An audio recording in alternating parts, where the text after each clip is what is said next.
Hello, champions! If you're searching for real inspiration and words that can change your life, you've come to the right place.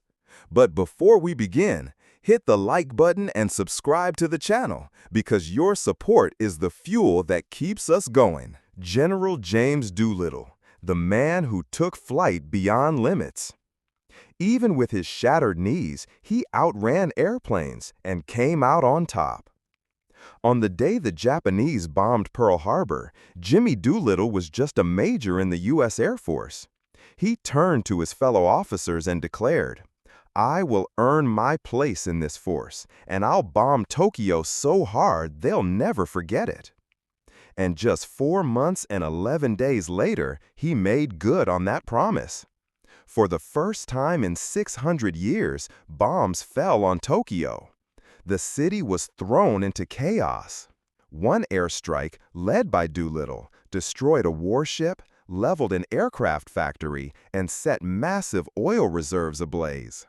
The explosions were so violent, metal fragments soared miles into the sky.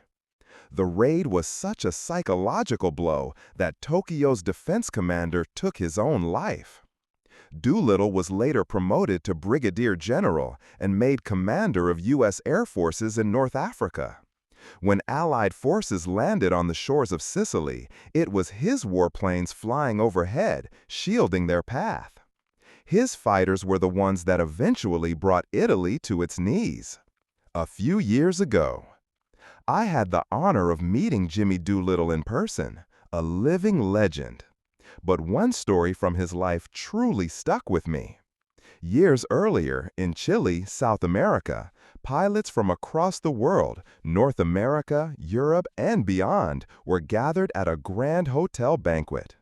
Everyone was showing off their skills. And then Doolittle, part pilot, part showman, walked calmly to the window, gripped both shutters, leaned forward onto the ledge, and with a slow, deliberate motion, lifted his legs high, balancing upside down on his head. Silence. Then thunderous applause. Because greatness isn't just what you do in the skies.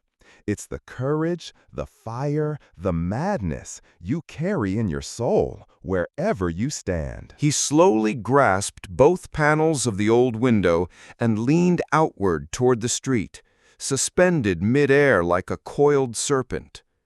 One of the panels, aged and fragile, suddenly snapped. In a flash, Jimmy grabbed the windowsill with one hand, dangling in the air 30 feet above the street. But his hand couldn't bear the weight of his body for long, and he fell. He crashed onto the pavement below, both knees shattered. Later, Jimmy described the moment with his signature grit. "The very instant I hit the ground, I was greeted by my broken knees." I once asked his wife, if Jimmy knew he was going to fall, why didn't he call for help? She replied with quiet pride, "Jimmy would have died, but he would have never cried out for help." That fall happened 35 years ago. Even now, his knees ache when he walks too much. But let's go back to what really defined Jimmy Doolittle. At the time of the accident, he was in Chile, sent there to secure an aircraft deal representing American planes in a global demonstration against the finest models from Germany, Britain, and France. Then came the day of the big air show. No one expected Doolittle to be there. He was in a hospital bed with both knees in casts. But Jimmy had other plans. He quietly tore off the plaster from his injured knees, snuck out of the hospital, and made his way to the airfield. With great effort, he climbed into his plane. Then he soared. In the skies above South America, he performed aerial maneuvers so daring, so breathtaking, that the crowd stood in stunned amazement. The aircraft order was his. But when he landed, both knees had refractured. The hospital surgeon, furious, refused to treat him again. Jimmy didn't argue. He asked a friend to tightly bandage his legs with cloth.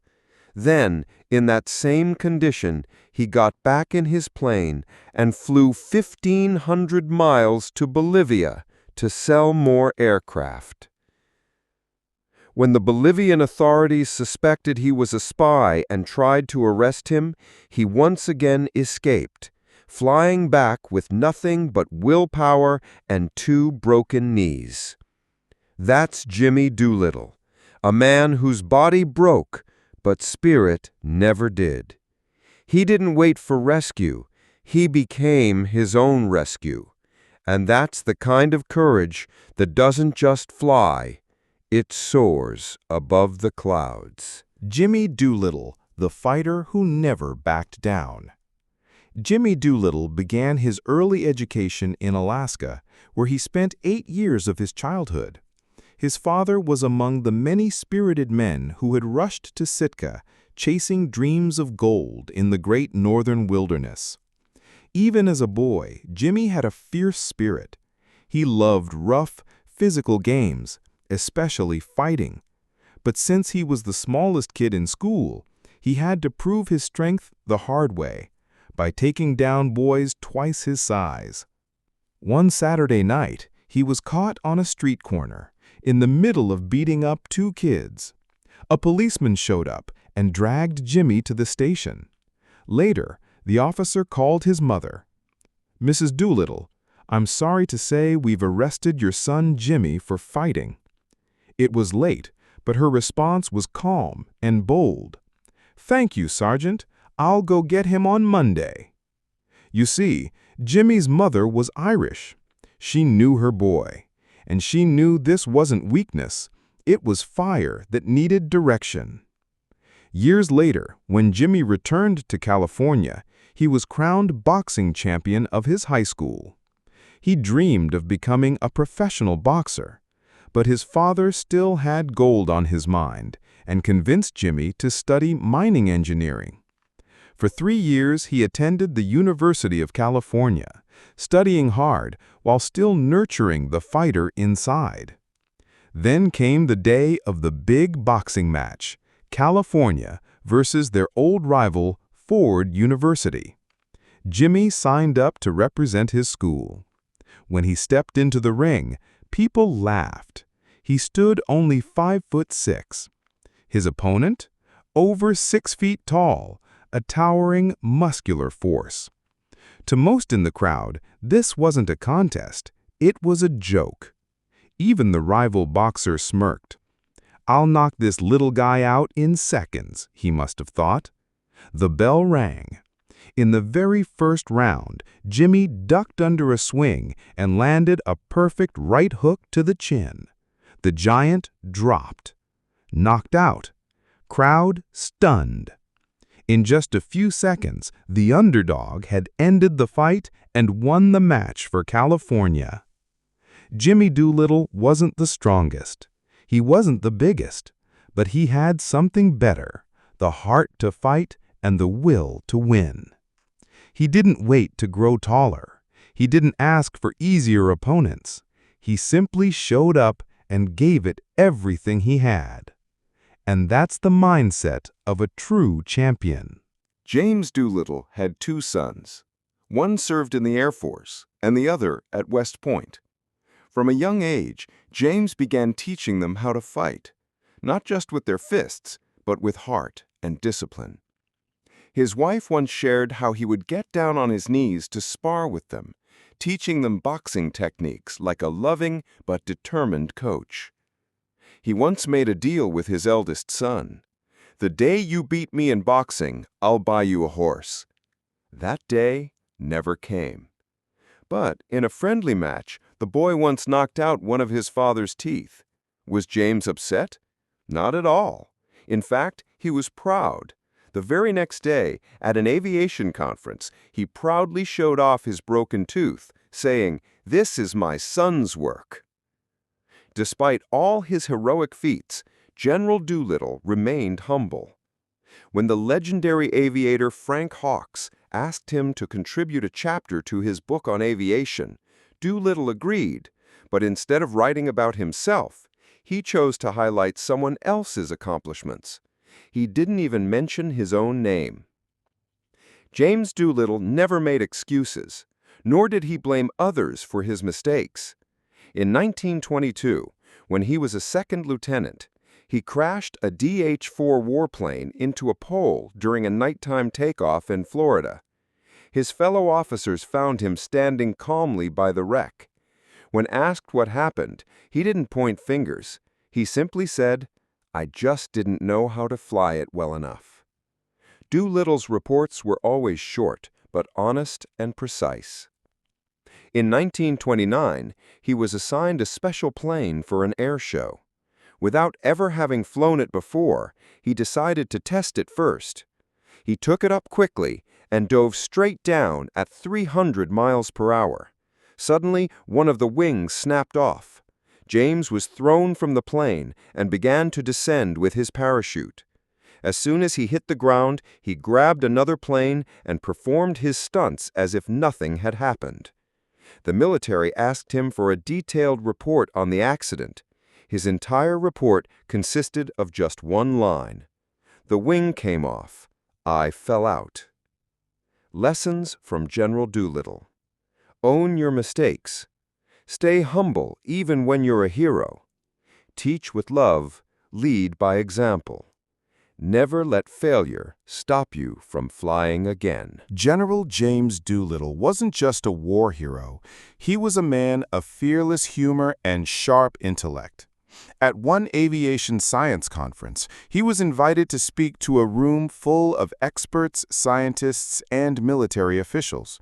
During his speech, he described cutting-edge weapons and powerful new bombs the military was developing.